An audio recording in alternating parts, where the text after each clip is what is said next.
Danielle Smith and the Alberta government are after it again. Both the federal government and the Alberta government are butting heads now over federal funding. Apparently Danielle Smith and the Alberta government want to go over all the federal funding that comes into Alberta to any municipal or like provincial or pretty much public infrastructure or public planning in all of Alberta. So I tried to find her actual video where she gives her speech on this bill, but unfortunately I can't find it, so we're going to have to go through two videos, one from Global News and one from CPAC. So I skipped a lot of the CPAC ones so we don't have to see a bunch of old people give their opinions. Now, let's get into this. Back in Calgary, Georgia. Funding announcements like this one Friday could soon end. The province tabling new legislation that will insert Danielle Smith's government into every federal funding conversation in Alberta. Today, we are taking back more of our jurisdictional control. If approved, all provincial entities, including municipalities, post-secondaries, school boards, health authorities, and affordable housing providers, will need provincial approval before getting federal funding. The Premier says the province will be able to determine which will be federal. So right here, right? So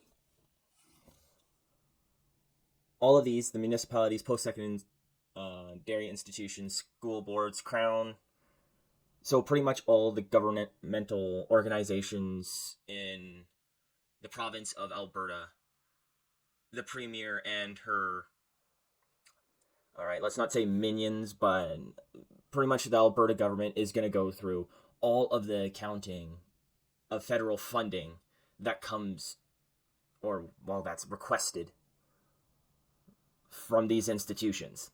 That's nuts. You know how many people they're going to have to hire to go through all of this money? You know how much money that'll cost taxpayers? That's crazy. I know I've said this before in a previous video, but Danielle Smith gets up and earlier and she tells Albertans that we need to save money for hard times, and then she goes and does this.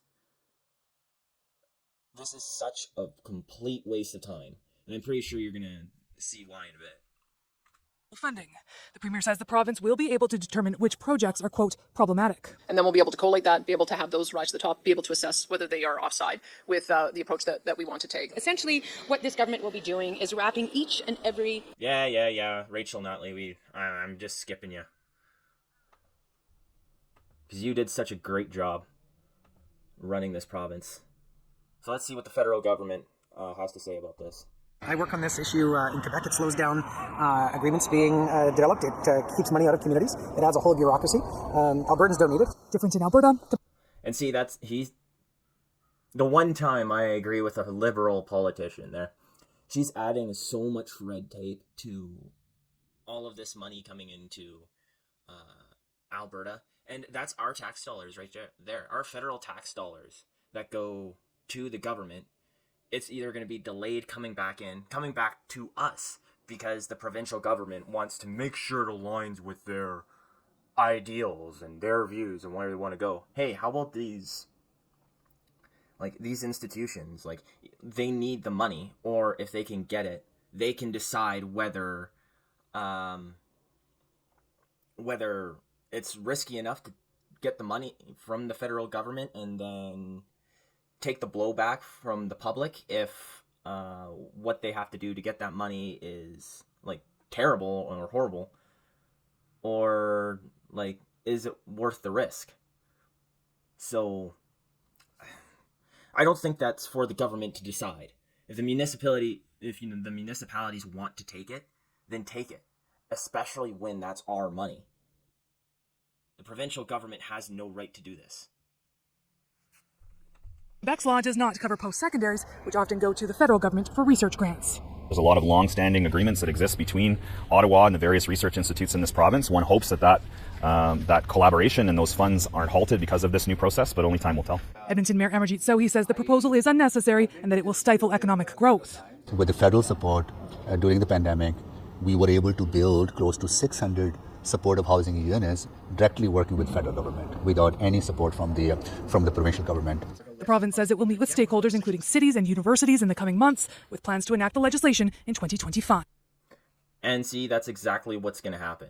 It's going to stifle any growth, like building roads, building trains, building everything in Alberta until Alberta says it's okay. So so all these institutions are losing their autonomy. I remember in Calgary where when they were building the Green Line, and I don't know if they still are, but they needed those federal resources to build. What they got from the province wasn't enough.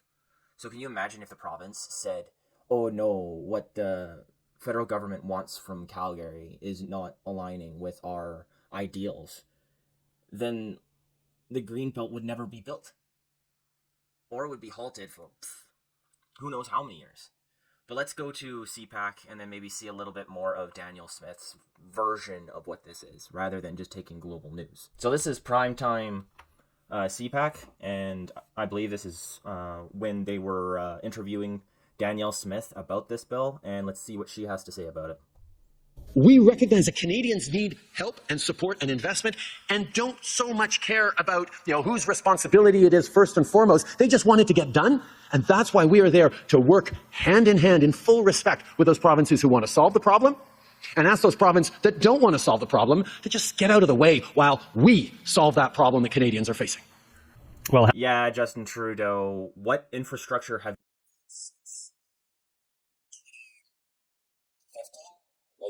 has there been any highways? Has there been any like big interprovincial train that's built? Sure, you bought the Trans Mountain pipeline, but that was already being built before. So if you didn't put up your red tape for that pipeline, you wouldn't need to buy that. So depends how you will. Let me know if you're gonna include that pipeline in infrastructure that the federal government has built.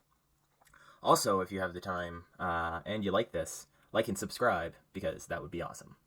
And we're trying to hit 100 subs by the end of the month.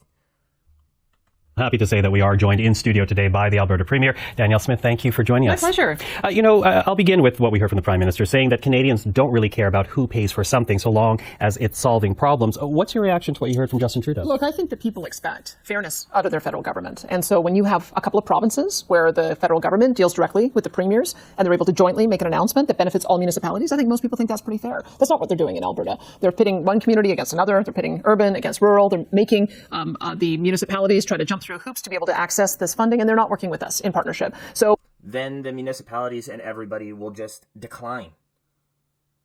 And if they don't decline, then the public will, or maybe they won't, stand up and criticize their municipalities for acting like this. Who are you to say whether or not these projects should get built? Because that's what this is. They're deciding whether or not they should get built. Because is the province gonna invest in these projects? Probably not to the extent that they have to. Probably not to the extent the federal government is. So, and now also the provincial government is now saying, well, we're going to control the way that you get your money back from the federal government, even though it does come with strings attached. But everything does come with strings attached. When you go to the bank and you want a loan, you have to pay interest back, which is the strings attached. So what we decided to do is pass a Provincial Priorities Act, which is very similar to what the Quebec government has passed. And I would note in his announcement, he recognizes that he has to deal with Quebec differently because of that legislation. And what we're asserting is he needs to deal with us in a respectful way, because we're getting shortchanged, our municipalities are getting left out, and it's simply not fair. Okay, except when you mention municipalities, Joe. Yeah, and see how much has been built in Quebec. Have we heard of any large infrastructure projects that have been built in Quebec? I haven't, but let me know in the comments if anything's been built there. How many houses in Montreal, or affordable houses in Montreal and Quebec City? Maybe Lévis, but Gatineau I haven't seen too much, and it's right across the river from Ottawa. Jody Gondek, the mayor of Calgary, she's already said basically that her city needs investment. And this is money that's on the table right now. So if there's a project that has to be done and someone's willing to pay for it, why not just allow the city, it might be an exception, but a city like Calgary, which needs investment, to actually get it from the federal government? Well, I would say that Quebec had the most effective way, because they were the very first to get an agreement all the way back in November. And in point of fact, if the federal government had taken the same approach with all of the provinces, we'd probably all have had agreements by now, but they haven't. And so what we have in Alberta is where one municipality has one deal, another has another. Oh, and I forgot to mention that Danielle Smith, I believe, like, this is what I remember her saying at the start of her whole campaign, is she said she was a libertarian conservative. This is not very libertarian of you, Mrs. Smith. Increasing government control is not a libertarian view, Mrs. Smith. 6 small municipalities who also have a third deal, but they've left 350 municipalities out. And in my province, where we are growing faster than we have since 1972, where we are finding that 20 to 25% of all newcomers to the country are coming to Alberta, even though we're only 12% of the population, we have greater demands and greater needs than almost any other province. And we think the federal government should work in partnership with us rather than make political announcements. You know, to my understanding, the bill introduced, Bill 18, there will be consultations on it with municipalities in the summer. Does that mean then that municipalities and other provincial entities have to stop any type of negotiation that is currently happening with federal officials? Well, we have said that it will be our expectation on a go forward, and it's not going to be retroactive. But I would hope most municipalities would receive it in the spirit that we intended, that we are already shortchanged by our calculation compared to what we're seeing in other provinces, $1 to $2 billion in housing funds. Okay, at least they're not going to stop projects that are taking federal government loans or the federal government's money. So at least they're smart enough not to do that.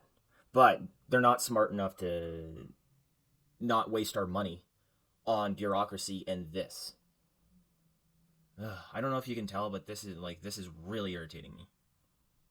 And so we are using this as a mechanism so that every municipality is able to get fair treatment. That's the intention. Okay, that's the intention. Although, you know, I'm going to read you a quote here. And this was not an interview with us, but this is Jared Wesley, who's a political scientist at U of A. He did an interview with the CBC, and this is what he said. This suggests they're not interested in getting more dollars necessarily, but that this may actually be punitive for institutions that disagree ideologically with the government. Yeah, this is purely political. What she's doing right here is she's just grandstanding against the Trudeau government, because she knows Albertans don't like the liberal Trudeau government. And this is what she keeps on doing. Like, she did this with the Alberta Sovereignty Act.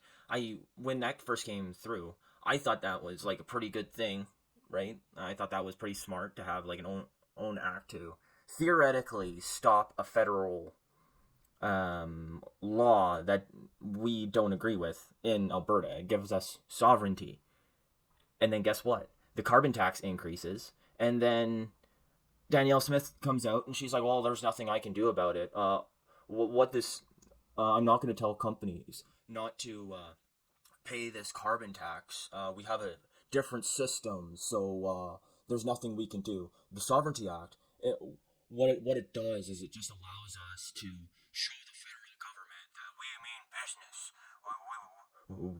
It's going to start us on a trip to spend money to sue the government and show that we can do something. Yeah.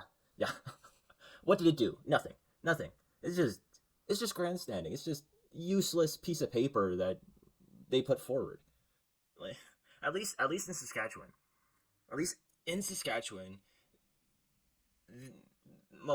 Premier Mo said that they didn't have to pay the federal carbon tax.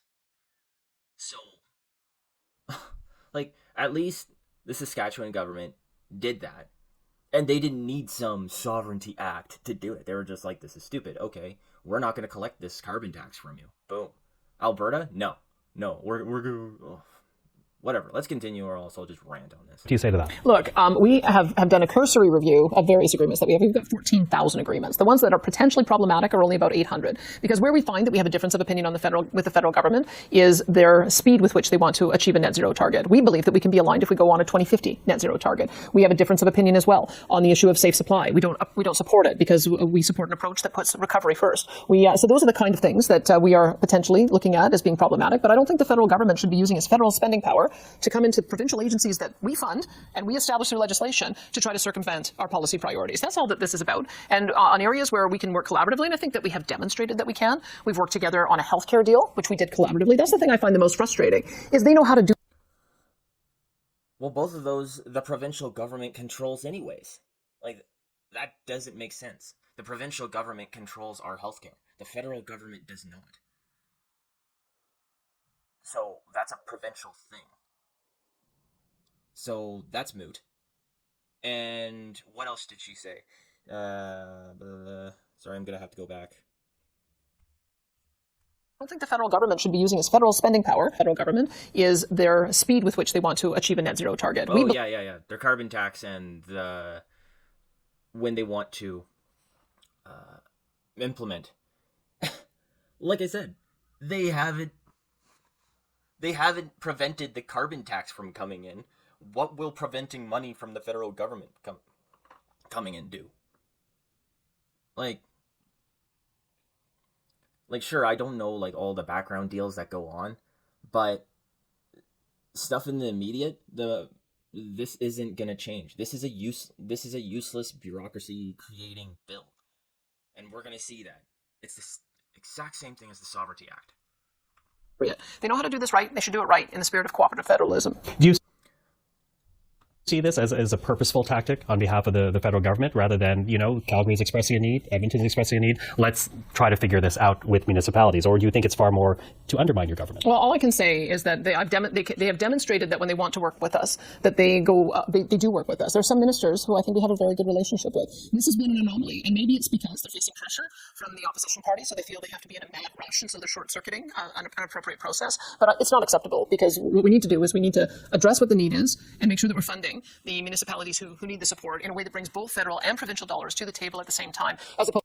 So I'm not going to go through the rest of it because this video is getting pretty long, but from what it sounds like is like I said, they're using the same old Trudeau Liberal government's bad, they're stepping on our toes, yada yada yada, and half of this stuff the provincial government controls anyways. Like, it's provincial jurisdiction, so the provincial government can just say, no, we don't want this. And they do anyways, like healthcare, right? And for cities and other stuff like that, the Green Line. Like, just think of the Green Line in Calgary. Do you think the provincial government has, like, enough money to supplement things like that in Edmonton, Red Deer, Calgary, Lethbridge, like Airdrie, places like that? No, they don't. And if they try to, they're going to increase taxes. So, and while stating, oh, we're increasing taxes because, well, I'm not going to say that because it hasn't happened yet. And actually, I will continue on with this this video, so at least we can finish it. Opposed to trying to score political points. That's how I'm perceiving this. Okay, if it is a time frame crunch for the federal government, as one potential that you suggest, are you willing to work with the federal government on an expedited time frame in order to meet their own goals? Well, look, I've told my seniors, community, and social services minister, who is responsible for housing, to do whatever we can to accelerate housing. As I said, we have had 200,000 people increase our population over the last year. We're getting 20 to 25% of the Ukrainian evacuees have been coming to our province. This is a dire need for us as well in Alberta, and so we are doing everything we can to reduce red tape, to identify specific projects that will accelerate housing. And it would just be really nice, knowing that we're doing all this work, to have the federal government working in sync with us as a partner, as opposed to working at cross purposes. I can't help but note the fact they're not really doing that. It's more the municipalities are wasting money. Now, if you were going to use this bill to audit the municipalities and find where this federal money is going, this would be a different story. If you were using this to audit everything and be like, okay, this money is going to what it's supposed to be going to, then I would be all for this bill. And it kind of sounds like she's saying that the federal money that's going to all these projects, it's not actually going to what they're supposed to be building it for. It's going to be expediting a political ideology or something like that. Like, I don't get it. This is building. Plus, okay, you're giving all these building company, like infrastructure and housing companies, money, and they still have too many people coming into Canada to and we can't build fast enough. More money isn't gonna help. We don't have a money issue. We have a people issue. We have a tradesman issue. We don't have enough tradesmen to build all these houses fast enough for the amount of people coming in. And these politicians they don't seem to grasp that aspect. You can pay an electrician $200 an hour, but he only has 2 hands and 2 feet. Right? What you need is the money to expedite training for electricians and plumbers and tradesmen. That's what you need. So pump money into SAIT and NAIT and the Red Deer, I think it's Red Deer College. Hey, but they're not going to do that. They're going to pump it into these major housing companies where who knows where that money goes to. That you are in Ottawa for 24 hours. At the same time, the Prime Minister and the Housing Minister and the Deputy Prime Minister, all of whom were in Vaughan, Ontario, so a good 4.5-hour drive from the nation's capital. Did you try to coordinate some type of meeting to actually have a discussion with them face-to-face about your concerns? I do always, when I come to Ottawa, reach out to ministers to see if we can meet. This time around, I did want to meet with Mark Miller because, as I mentioned, we've got a very serious issue with making sure that we have enough spaces in our provincial nominee program for newcomers from Ukraine to be able to use that program. We haven't had much success on that. So I do reach out to ministers every time I come here, hoping to be able to meet with them. We just weren't able to. Plus that too, with newcomers that come to Canada, spend money or use that federal money to hire like English speaking teachers to teach them English and to maybe expedite their ability to work to Canada's code for building houses. Whoa! Mind blast. That's craziness. But no, we wouldn't want to do that. To do that this time. Mm-hmm. You know, when you talk about these dollars and how you're essentially trying to set up a parameter where the federal government has to go through the provincial government in order to negotiate these deals, if as a result of this process that you're now going to set up, if dollars do not make their way to municipalities and provincial entities, will the province make up the dollars that the federal government is offering? Well, and there's the big... Now I'm glad I went through this whole thing because there's the biggest question right there. And I'm just going to say, I think she's just going to blow it off. But let's see. I can tell you what I would expect to see. I would expect to see that they would deal with us in good faith. I think that the provinces in the past have been very successful in having a united front in saying that we should all be getting our equal per capita share. We all have housing needs. We all have infrastructure needs. We all have transportation project needs. And I think we're all having the same frustration that the That was a yes or no question. That was literally like, yes, you are going to pay it. No, you're not going to pay it. So what you're saying, Daniel Smith, is there's going to be no project. Like, all of these projects you're going to approve anyways. So you're just going to waste our money. Either that, or you're now alluding to, no, you're not going to pay what the federal government would have paid these into these projects if you stop them. Right? Either one of those two. But of course, she's a politician, so she's not going to say that. federal government seems to be pitting one province against the other. It's not an appropriate way for them to be conducting themselves. And I think you'll probably hear the Premier say more about that as we go forward with our COF meetings. Now, you yourself say there are certain ministers that you find you can work with fairly well. Do you care to name them so that there might be an example for the federal government? I often text Francois-Philippe Champagne. In fact, I was just texting him yesterday as well, because the federal government is making great progress on getting the Trans Mountain Pipeline to the finish line, which is going to be such a great project, not only for us, but for Canada as a whole. And it's just one example of the kind of things that I think the federal government should be focused on, that kind of critical infrastructure to be able to help us get our goods to market. And so I will express gratitude when they're doing their job well. The problem is they should be doing their job well and stop trying to do all of the Premier's jobs. If they want to work with us, happy to partner with them, but they shouldn't be trying to do workarounds on us. So much of a relationship is about the relationship at the top. I'm wondering how you would describe your relationship with the Prime Minister right now, what you want to see, or how you want to see that relationship develop. I've had a number of occasions to talk with him. When I find... Anyways, whatever, like, the rest of this stuff is just, like, relationship issues and yada, yada, yada. So, let me know what you think about these this bill below. Do you think the province is gonna back the money up for whatever projects she says that federal funding can't go to, or do you think pretty much this is just going to be like the Alberta Sovereignty Act, where nothing comes of this and it's just a big waste of time and Alberta taxpayer dollars? Personally, I think it's the second one. But anyways, like I said, like and subscribe if you don't mind, and let me know what you think below.